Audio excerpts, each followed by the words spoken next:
Good afternoon all. My name is Venkata Sivareddy. I'm basically from Andhra Pradesh. I completed my graduation in the Bachelor of Science.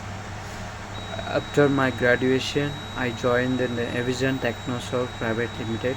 It's a good IT recruiting platform to all IT employees. In that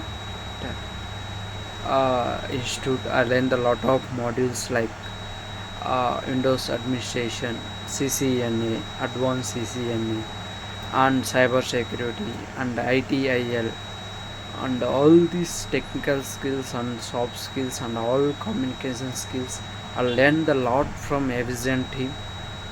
I really thankful to the whole team which are supporting and guiding to me towards my IT career.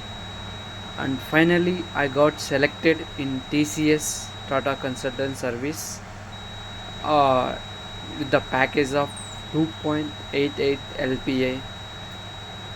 Thank you team, thank you learning and growing in my IT career with good technical skills along with communication skills. Thank you team, thank you very much.